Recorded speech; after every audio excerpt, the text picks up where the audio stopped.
Les femmes ont le droit de jouir du meilleur état possible de santé physique et mentale.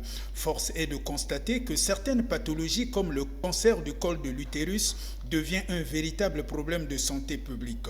Profitant de la période consacrée à la femme, une séance de sensibilisation des membres et sympathisantes du Parti congolais du travail et de l'Organisation des femmes du Congo, OFC en sigle, a eu lieu au sujet du cancer du col de l'utérus. Prenant la parole pour son mot d'usage, le président fédéral du Parti congolais du travail Pointe-Noire a circonscrit le cadre de l'événement. Nous sommes réunis aujourd'hui pour remercier la disponibilité et l'action du docteur Sidney Ngatali auprès des femmes à l'occasion de leur mois de mars. Bien que le métier de médecin soit fondamentalement un sacerdoce, une véritable vocation. Docteur, nous sommes convaincus de votre action et nous nous associons concrètement à vos efforts au sein de la Cité, parce que vous allez mettre à la disposition de cette plénière les moyens nécessaires pour faire face à ce fléau qu'est le cancer du col de l'utérus. Camarades responsables de l'Organisation des femmes du Congo, camarades sympathisants du Parti congolais du travail, messieurs le panéliste, l'enthousiasme et la volonté des femmes qui se concrétisent par cette mobilisation effective prouvent à suffisance la soif des femmes de Pointe-Noire en général et du Parti congolais du travail en particulier d'être édifiés sur plusieurs préoccupations et questions synthétisées par: qu'est-ce que le cancer du col de l'utérus? Quels sont les symptômes et les facteurs de risque? Quelles sont les causes et conséquences de cette maladie? Comment l'éviter et la traiter? Existe-t-il un âge favorable à cette maladie? Quelles sont les statistiques dans notre pays et quelle est la tranche d'âge la plus exposée à cette maladie? Existe-t-il un vaccin et comment est organisée la prise en charge? Le docteur Sidney Ngatali, en sa qualité de médecin-chef du service de cancérologie à l'hôpital général de Luanzili, a répondu à toutes ces préoccupations et s'est apaisanti sur la prévention de la maladie.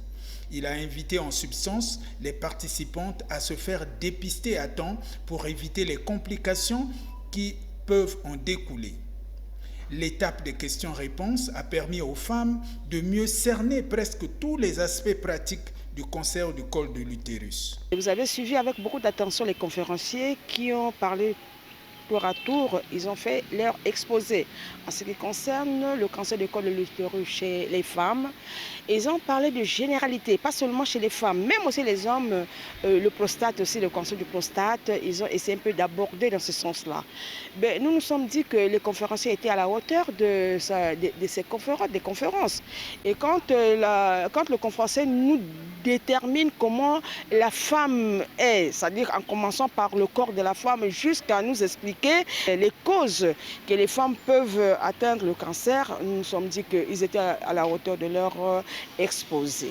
Dans une salle archi-comble avec une ambiance de fête, les femmes ont salué la montée au créneau du coach Ninos Ngwamba, venu pour exposer sur l'implication de la femme congolaise dans la lutte pour l'autosuffisance alimentaire des produits de base. Je sais que les femmes congolaises, elles sont actives, elles ont besoin simplement d'avoir des boosters. Et cette conférence pourrait servir d'un élément de boostage qui pourrait booster une femme, certainement dans son attitude vis-à-vis de l'agriculture qui était mon sujet, mais aussi de son implication à quitter le rang de la femme faible, à devenir une femme qui se considère, mais qui pense aussi que son point de vue peut être attendu dans une société ou dans une famille.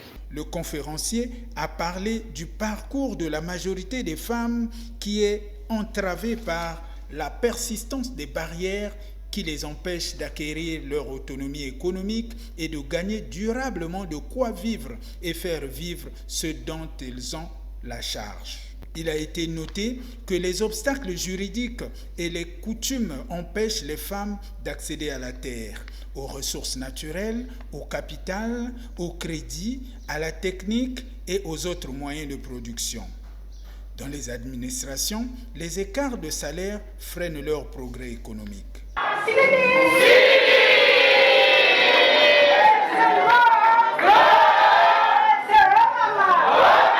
Venus des 6 arrondissements de la ville de Pointe-Noire et de Tchambanzassi, ces femmes ont dit un mot aux décideurs.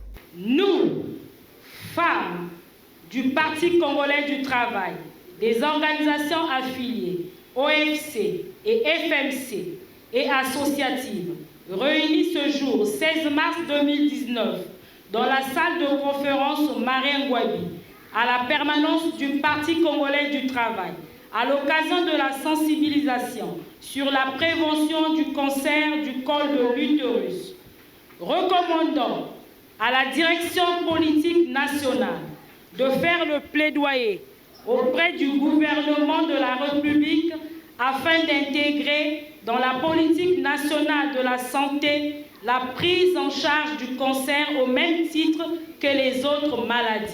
Pour ne pas se limiter au simple bruit dans la salle, les participantes ont formulé quelques recommandations.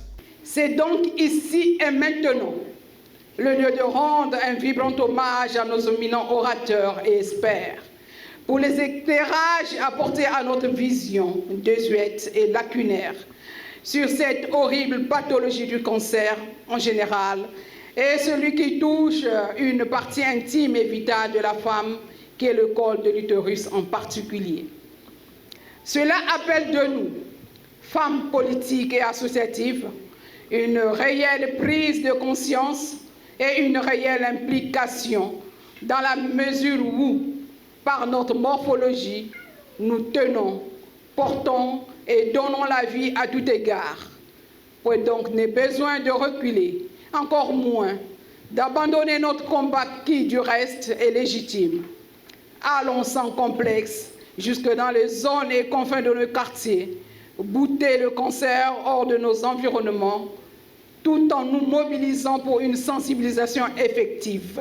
À la fin, c'est avec une grande ferveur que les militantes et sympathisantes du Parti congolais du travail ont retrouvé dans la salle le président fédéral pour la clôture. Une population bien sensibilisée s'implique facilement dans l'atteinte des objectifs fixés par l'autorité. Cette campagne de sensibilisation vient à point nommé pour armer les femmes du PCT et de l'Organisation des femmes du Congo d'éléments nécessaires afin d'appuyer efficacement l'action du gouvernement de la République dans l'atteinte de ses objectifs de santé publique. Désormais classé dans les annales de l'histoire, il ne reste qu'aux gouvernants de prendre acte.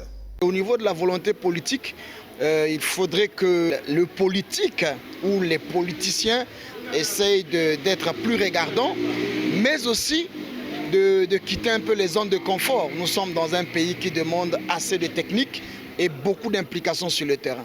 Donc tous ces mots qui ont été dits ici devraient être une interpellation aux autorités pour manifester la volonté politique à être plus proche de la population, surtout d'accompagner la population.